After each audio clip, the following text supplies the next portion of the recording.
Liverpool is known for a number of things. The Beatles, Klopp, Liverpool Football Club. It's also known for its docks, and unfortunately, its notorious crime families that throw down a red flag and war, all in order to dominate and to control the drug and weapon trade. And with that comes, of course, innocent casualties. There's no way to run away from it.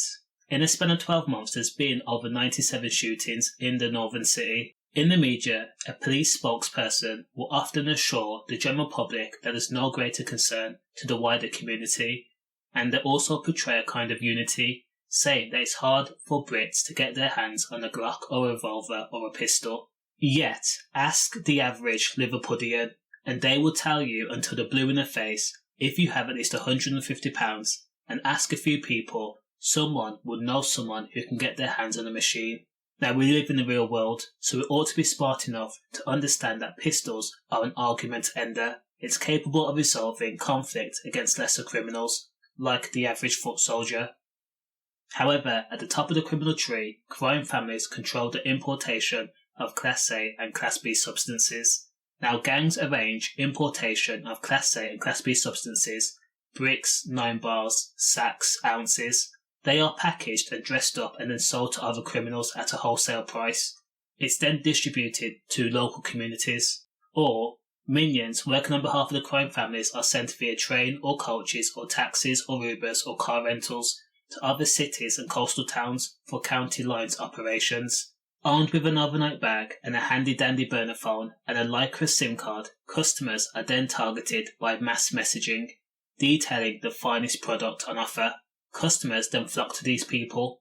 This is an important part of the Liverpool's gang infrastructure.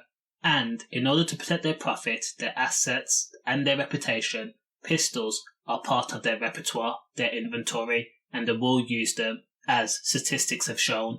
Now, people may ask, is gun culture really a serious problem in Liverpool and Merseyside in general? And the answer is yes. Think for a moment about poor Olivia Pratt-Corbell. She was only 9 years old, a primary school student with a ton of friends, who was probably learning about the ozone layer, learning about her 7 times tables, and doing PE on a Wednesday or swimming on a Saturday. She was fired upon in her own home when she woke up out of her bed after 35-year-old dealer Joseph Nee had barged his way into her home, after he was chased by masked man Thomas Cashman in the Dovecot area of Merseyside on August 22nd.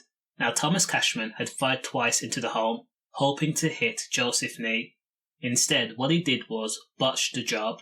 He hit Olivia's mum Cheryl in the wrist, and Olivia was struck in the chest. Joseph was also hit. Now, after the incident, of course, Thomas Cashman ran away, and Joseph Nee, he ran away also. Cheryl was left with her daughter, and sadly, Olivia did not make it.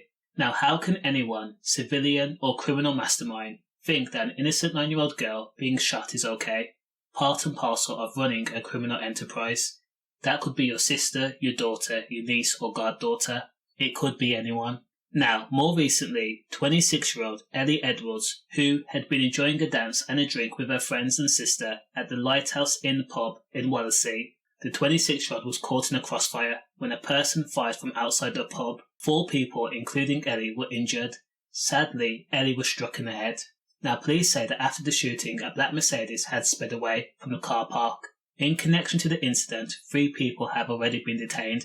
That includes 2 men and a young woman who's 19 years old. So, at the root cause of the gun culture are criminal organisations that are offering families on the breadline opportunities to gain status, have food in their fridge that's not just lard and hot dog water, electricity and gas topped up on the meter, and to be part of something bigger than being just John Doe who lives in St Anne's. Now, if you're unfortunate enough to not have even 10 pence to rub together at the end of the month, and a crime boss crosses your path wearing a Rolex and driving a 22-plate Range Rover or BMW or Mercedes, he looks at you with your dishevelled appearance and really takes you in. And that's you, 15 years old, an impressionable teenager who's always hanging outside or loitering outside the local shops. You watch his car, you feel a sense of pride that he has acknowledged you.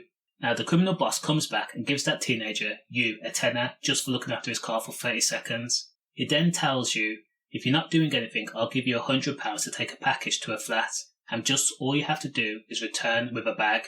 or stay outside a block of flats and shout if you hear the police, or he will take you to a house where all you have to do is just weigh a product on a scale and then wrap it in cling film and then send it to a waiting buyer. Now that teenager yourself is impressionable. You who's been failed by society and educational institutes and feel like you don't belong and have no sense of purpose will jump at the chance. It's common sense, because life is about survival, and at the end of the day you will do anything to survive, anything to have nice things. And drug trade, brawls, extortion, burglary and are protected all by the strongest weapon, and that weapon is a gun, unfortunately. Stay safe, safe.